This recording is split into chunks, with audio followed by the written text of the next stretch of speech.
আচ্ছা, তোমরা না একটা বিষয় নিয়ে খুব সমস্যার মধ্যে পড়ো।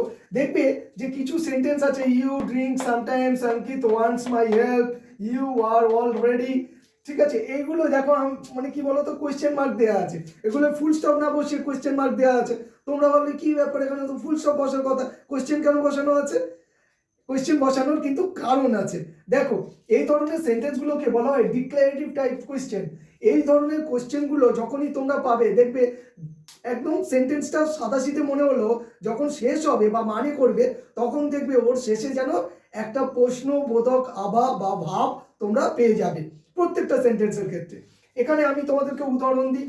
দেখো, ইউ ড্রিঙ্ক সামটাইমস, তুমি মাঝে মধ্যে পান করো, মানে মদপত্র যাই বলো, পান করো।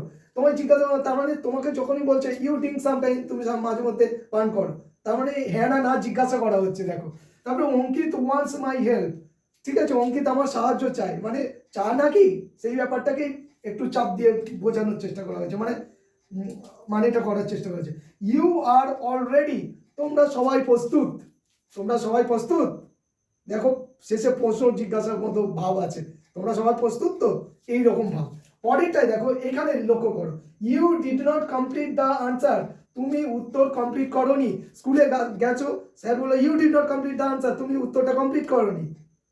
তারপরে তোমার কাছে একটা ভাব দিতে যে কমপ্লিট হয়েছে না হয়নি এখনো, ঠিক আছে, সেটা জানতে চাওয়া হচ্ছে। আচ্ছা, তাহলে এইটার ক্ষেত্রে কি বসবে? নিশ্চয়ই কোয়েশ্চেন মার্ক বসবে, ঠিক আছে। ইউ রিয়েলাইজ ইউর মিস্টেক, তুমি তোমার মিস্টেক উপলব্ধি করেছো, ঠিক আছে, তোমার ভুলটা উপলব্ধি করেছে, মানে করেছো কিনা সেটা জিজ্ঞাসা করছে, বুঝতে পেরেছো?